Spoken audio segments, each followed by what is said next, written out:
Assalamualaikum dan salam sejahtera serta salam Malaysia Madani.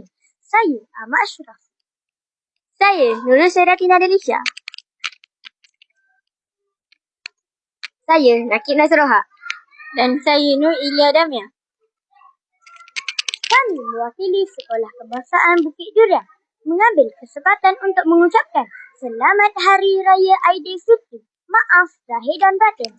Semoga Syawal kali ini memberi kebahagiaan, keberkatan serta mengeratkan silaturahim yang jauh kita dekatkan, yang dekat kita mesrakan.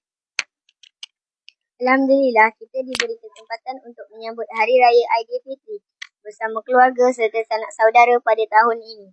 Pada kesempatan ini juga, di hari yang mulia, kami ingin mengucapkan Selamat Hari Raya Aidilfitri. Maaf zahir dan batin. Akhir kata, kami menyusun 10 jari memohon kemaafan jika ada kesalahan serta kekhilafan. Selamat Hari Raya Aidilfitri. Maaf zahir dan batin daripada kami. Anak Raja Tanam Selasih. Sekian sahaja. Terima kasih.